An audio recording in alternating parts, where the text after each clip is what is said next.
Chapter 16. After a pause, Poirot continued. We have now solved the mystery of the second syringe. It belonged to Nadine Boynton, was taken by Raymond Boynton before leaving Jerusalem, and was taken from Raymond by Carol after the discovery of Mrs. Boynton's dead body. After Carol threw the syringe away, it was found by Miss Pierce, and Miss King said it was hers. I believe Miss King has it now. I have, said Sarah. So you lied when you said it was yours? Sarah said calmly, That's a different kind of lie. It isn't a professional lie. Poirot cleared his throat. Let us now review our timetable. Boyntons and Jefferson Cope leave the camp about 3:05. Dr. Gerard and Sarah King leave the camp about 3:15. Lady Westholme and Miss Pierce leave the camp 4:15. Dr. Gerard returns to the camp about 4:20. Lennox Boynton returns to the camp 4:35.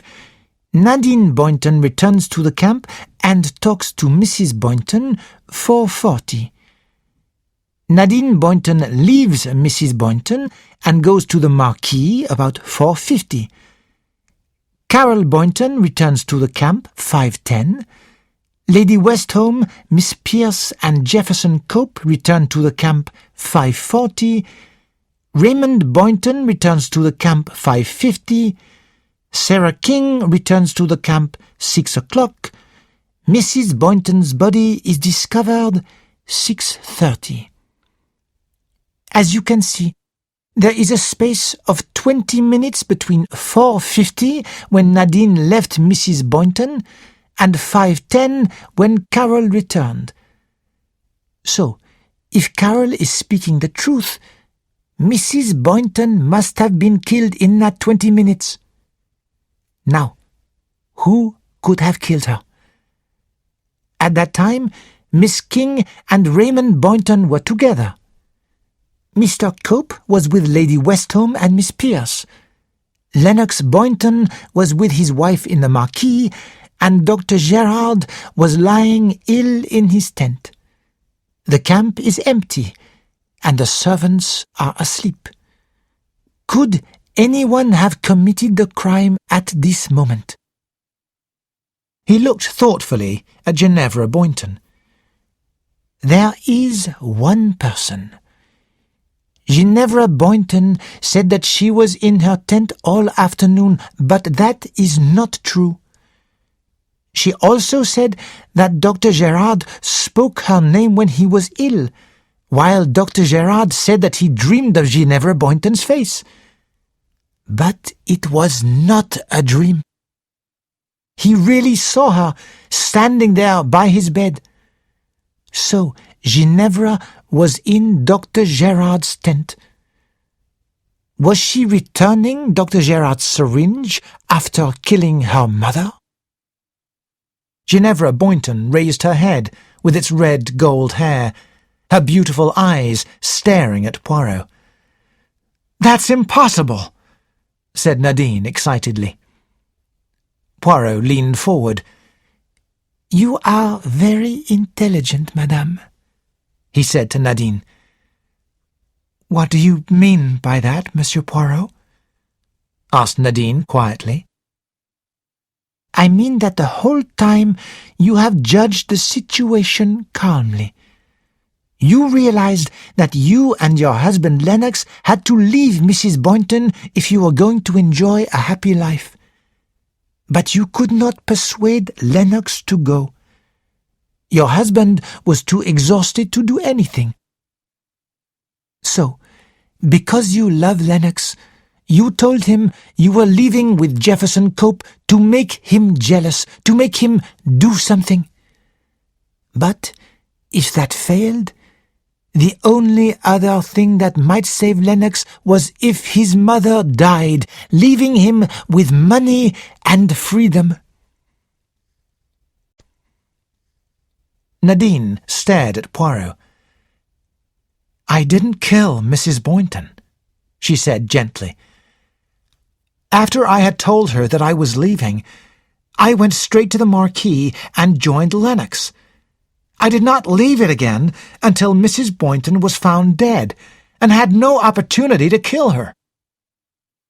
"You did not leave the marquee again until Mrs. Boynton was found dead," repeated Poirot. "That is one of the points I found strange. It is number 9 on my list. At 6:30, when dinner was ready, a servant was sent to tell Mrs. Boynton." "I don't understand," said Raymond. Poirot looked at the Boyntons. "A servant was sent," he said. "Why a servant? You did everything for Mrs. Boynton, helped her walk, get up from her chair. One of you was always with her, so I asked myself, why did no one go to help her?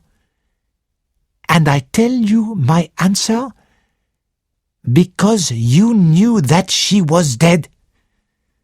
No, do not interrupt me, madame," he said to Nadine as she tried to speak. "You will now listen to me. Hercule Poirot. You have decided to kill Mrs. Boynton. So, you take Dr. Gerard's digitalin in the morning, and his syringe, since yours had disappeared. You hoped to put back the syringe before the doctor noticed it was missing. You returned to the camp, talking politely to Lady Westholme and Miss Pierce as you pass. You go up to Mrs. Boynton with the syringe full of digitalin, ready. You hold her wrist and quickly inject the poison. It is easy for someone who trained as a nurse. From far down below, Lady Westholme and Miss Pierce see you talking to Mrs. Boynton for about 10 minutes, but they cannot hear. They are too far away. You are talking to a dead woman. Then you go to the marquee, join your husband, and are careful not to leave. Mrs. Boynton's death will be blamed on her heart trouble. But Dr. Gerard is ill in his tent, so you cannot return the syringe. That, madame, was the only thing wrong with your perfect crime." There was silence, until Lennox Boynton jumped to his feet. "No," he shouted. "That's a lie. Nadine did nothing. She couldn't have done anything. My mother was already dead." "Ah?" Poirot looked at him gently. "So you killed her, Mr. Boynton?" Lennox sat down in his chair and raised shaking hands to his face.